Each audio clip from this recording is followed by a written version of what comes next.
Hi, my name is Bishop, and in this presentation, I'll be looking at the role of nutrition in supporting children who have ADHD, especially during their elementary school years.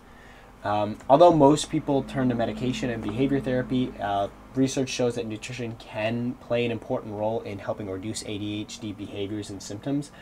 In this presentation, I'll go over three areas: how ADHD appears during the childhood years, how different dietary interventions work and what they are, as well as areas that need more research. ADHD is a neurological disorder that is most often diagnosed during elementary school, where mental growth is the most abundant. It is defined by consistent periods of inattention, impulsivity, and hyperactivity.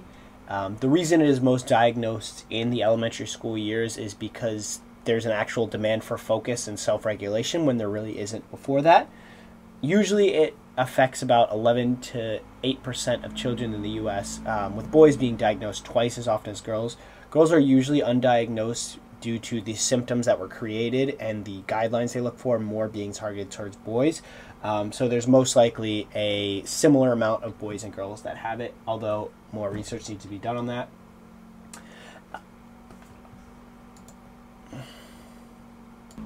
Children at this age are also going through major physical and cognitive changes, which also increase their nutritional need. I will get into this later, but because ADHD kids are usually more hyperactive, their nutritional needs are even higher than just an average kid would be at this age. Now we will look at the nutritional challenges in children with ADHD.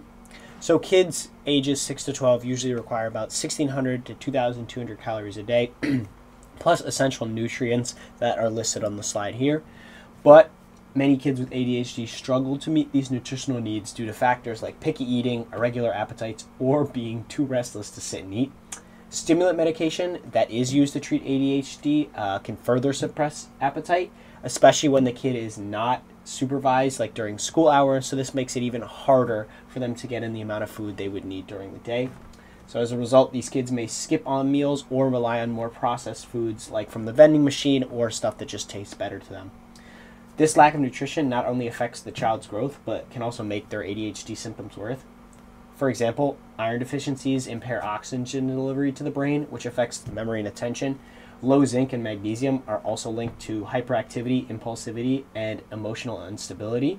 And stable blood sugar levels are also essential for focus and regulation. So again, these are all nutrients that are not getting ingested by the child and are therefore making their ADHD, which already impacts all of those factors listed, worse. Now, section 2, we will look at evidence-based nutrition interventions. After a child is diagnosed with ADHD, treatment usually involves stimulant medication and behavior therapy, but rarely there are any changes around nutrition. However, nutrition interventions have been shown to work and have been gaining popularity as ways to help ADHD behaviors and symptoms. These interventions mainly work by addressing micronutrient deficiencies using fatty acids like omega-3s and also just establishing well-structured eating routines. Like mentioned before, kids with ADHD are often deficient in nutrients like iron, zinc, and magnesium because of their eating habits and the appetite suppression from the medication. So if we get those nutrients in and we make sure that we, if anything, boost those, this could counteract the negative effects as well as have a positive effect on it. For example, iron helps with dopamine production and brain neural connectivity. Zinc helps regulate brain chemistry and mood. Magnesium helps with restlessness, anxiety, and sleep. And since many children with ADHD are picky and prefer processed foods, supplementation here could help, but ideally they should be getting these needs through diverse and rich meals like lean proteins, whole grains, fruits, and veggies. Another way to do it is adding in omega-3s. This can help, again, symptoms related to ADHD like attention and impulsivity. More ideal sources are from fatty fish, walnuts, chia seeds, but again, supplementation can also be used here if needed. Another thing mentioned is structured eating routines as well as family support. This can be very crucial and critical in a child's development. Like mentioned before, ADHD behaviors make eating very difficult, so they may fidget, they may leave the table, or just forget to eat. I know I myself have forgotten to eat sometimes. So what there's recommended is making sure kids get in distraction-free meals, whether that's no devices, no screens, or just making sure the parent is sitting with them and coaching them to eat. Eating at the same times as well. That way your body gets into a schedule, and instead of them having to remember to eat, their body's like, hey, I'm hungry, let's go eat. A good strategy that I heard of as well to make sure they get in a proper nutrition or get ahead of it is making sure they eat a nutrient-dense breakfast before the meds are given, which would suppress the appetite. Things like oatmeal, smoothies, peanut butter sandwich, something like that.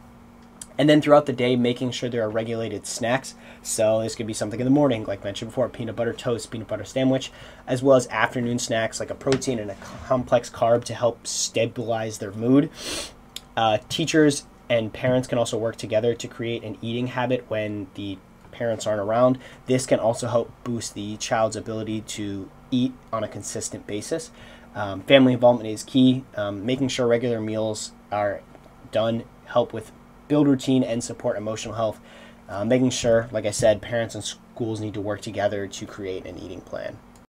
And then the final section, section 3, looking at research gaps and future needs for research. Although current research does support nutrition as a way to help manage ADHD symptoms, the results are sometimes inconsistent. Most studies have smaller sample sizes, shorter durations, and no real standardized protocols. So to fix this, we would need larger, more controlled trials to determine the right dosage and combination of supplements, especially since children are often deficient in more than one nutrient. A lot of these studies only look at the effect of one nutrient like iron or zinc or magnesium, and not in a combination of how they would look and have a synergistic effect to boost each other. There are also big barriers related to just food access. Many families with children who have ADHD that live in low-income areas or food deserts have a harder time getting access to healthy food. These kids, again, like mentioned before, have higher, more specific nutrient needs, so these barriers can make the symptoms worse. Food interventions must account for these disparities, so that would be looking into programs that would give personalized, specific supplementation and nutritional plans to these children and families with ADHD. And we need better ways to turn this research into practice. That means combining schools and healthcare providers together to get better guidelines, as well as training them to support families to use nutrition as a part of their ADHD care plan. That's my presentation, and thank you so much.